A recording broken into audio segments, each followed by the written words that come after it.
पाहू शकतो मित्रांनो. आवडता झाले मित्रांनो, अशा पद्धतीने झालेल्या मित्रांनो.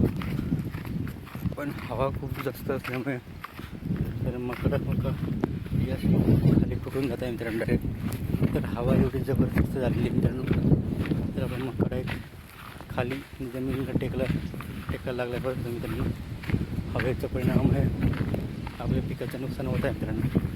कारण हवा जेवढी जबरदस्ती सोडलेली आहे तर खूप जोरात आहे मित्रांनो. पेरणी जबरदस्त झालेला आहे मित्रांनो. काय करणार यश सगळं. तर हा मका अशा पद्धतीने जर नुकसान होत असेल त्याचा तर मित्रांनो याचं मका असं खाली पडून जातं डायरेक्ट मित्रांनो. तर अशा पद्धतीने फुल मका हवामध्ये खाली डायरेक्ट फुटून जातं मित्रांनो. कारण की हवा एवढी जबरदस्त आहे की माणसाला हवामध्ये डायरेक्ट निघून जाईल असं पद्धतीने हवा सुरू आहे मित्रांनो.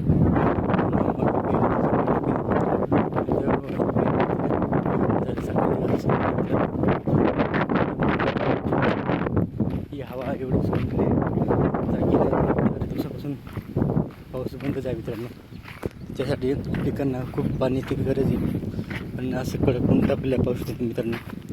अशा पद्धतीने एकदम कडक ऊन तापलेलं आहे मित्रांनो. तर ज्याचं पाणी येतं असंपर्यंत कोथिंबीर आहे मित्रांनो पावसातून. आणि हा मका, तर मकाला खूप पाण्याची गरज आहे मित्रांनो. पण पाणी काही यायला तयार नाही, एकदम कडक ऊन तापलेलं आहे मित्रांनो. आणि आता खूप गरज आहे पिकांना पाण्याची. तर पाणी यायला पाहिजे एवढं तर आपल्या अपेक्षा मित्रांनो. कारण की वेळेवर पाणी खूप गरजेचं असतं मित्रांनो. कारण आपल्या विहिरीतलं पाणी सुद्धा आपण वेळेवर भरून देत असतो. पण हे आता वरचंच निसर्ग राजावरती आपण आहे मित्रांनो, तर यायला पाहिजे ही आपल्या अपेक्षा मित्रांनो. मका पिकं तर चांगलंच आहे, पण हवा जास्त असल्यामुळे तरी मका काही डायरेक्ट फुटून जात आहे मित्रांनो. आणि आपण जे पेरणी केलेली आहे त्याचं नुकसान आपलं होऊ शकतो. अशा पद्धतीने आपलं मका पेरणी हा भरपूर झालेला आहे, मोठ्या प्रमाणात झालेला आहे. तर आपल्याला एवढंच आहे,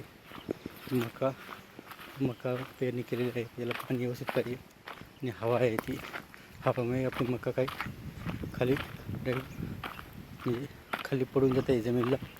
तर अशा पद्धतीने खूप काही शेतकऱ्यापासून घटना येत राहतात मित्रांनो. व्हिडिओवरच लाईक शेअर करा तुम्हाला.